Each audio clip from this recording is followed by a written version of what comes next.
Hello， 各位爱编织的朋友，大家好，这里是爱织的频道，我是艾芙琳。冬天季节到了，今天要跟大家分享一款雪花。每朵小雪花都是一个美丽的图案。雪花在形成的时候，细微的冰晶会逐渐围绕着凝结核开始结晶。冰晶的基本形状是六角的，水分子跟冰晶凝结之后，水分子会围绕着冰晶的形状继续向外生长。而在结晶的过程中，会遇到不同的温度与湿度，因此冰晶也会凝结成细细的冰柱，或者是一片一片的冰片。所以每片雪花的结构都不同。听说世界上没有一片相同的雪花哦。喜欢爱织频道的朋友，记得订阅，还有开启小铃铛。我用白色的线，用的是2.5的钩针。首先，我们先起4个锁针。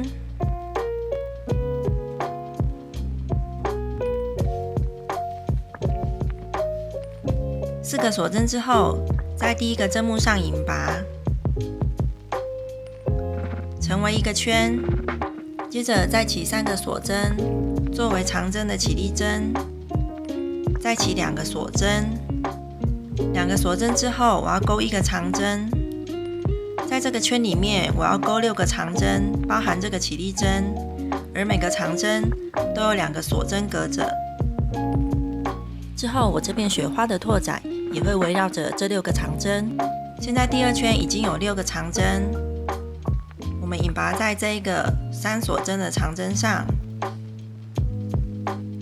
接着第3圈，我要钩1圈短针，这1圈短针钩在每一个长针上。而在这个锁针链的空间里是2个短针，这一圈总共完成18个短针。最后引拔在第1个针目上。接着我要在每个长针所对应的短针上都钩织4个长针。这个3锁针一样是长针的起立针，算是1针。接着钩织第2针长针，第3针，第4针。这4个长针都钩织在同一个短针上。接着我们再钩6个锁针，6个锁针钩完，隔2个短针，在下一个短针上再钩4个长针。我们以这样的方式完成这一圈。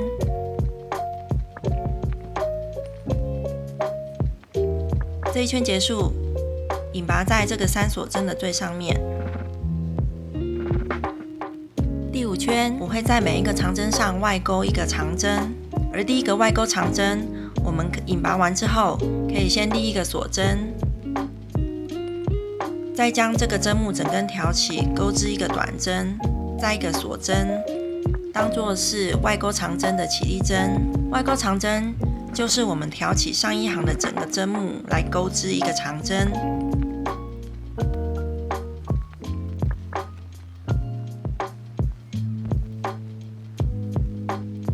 在这里使用外钩长针的目的，就是为了使上1行的针目这个纹理能够延续。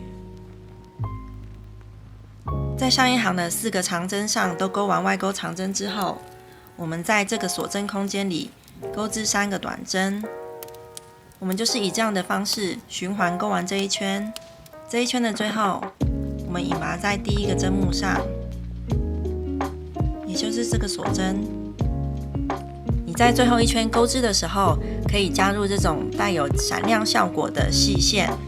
我会将这4个外钩长针钩1个外钩长针的并针。一样，我们先立1个起立针，挑起这整个针目，钩织1个短针，加1个锁针，作为起立针。接着在每一个外钩长针上都钩织1个未完成的外钩长针。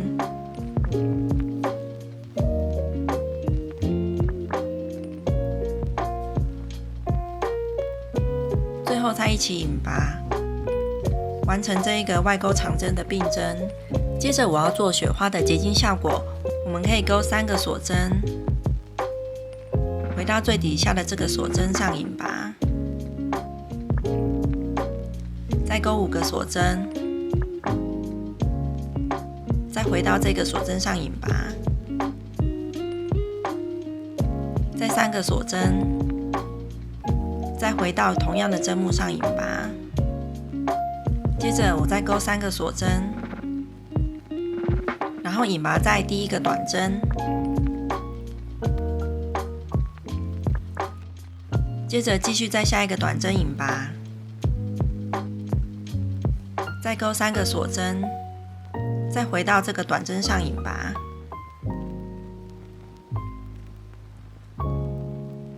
接着继续在下一个短针引拔，接着我再勾3个锁针。我们以这样的方式完成这一圈。